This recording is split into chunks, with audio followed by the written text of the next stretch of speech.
Bagyong Leon nagkakusog samtang nagpaduol kini sa kayutaan sa Northern Luzon.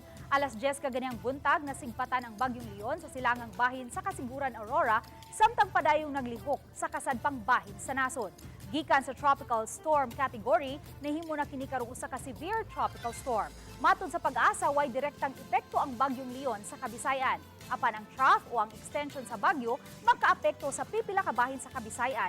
Hinungdan sa nasinating igo-igo ngadto sa kusog nga pag-uros sa hangin, igo-igo ngadto sa dagkong mga bawd ug mga pag-uwan. Wala hinoy giluwatang gale warning ang pag-asa sa Kabisayan nunot sa Bagyong Leon. Apan gipahimangnuan gihapon ang mga gagmayng sakayang pangdagat nga likayan lang una ang paglawig kay posibleng moabot sa kapin 3 metros ang bawd nga masinati.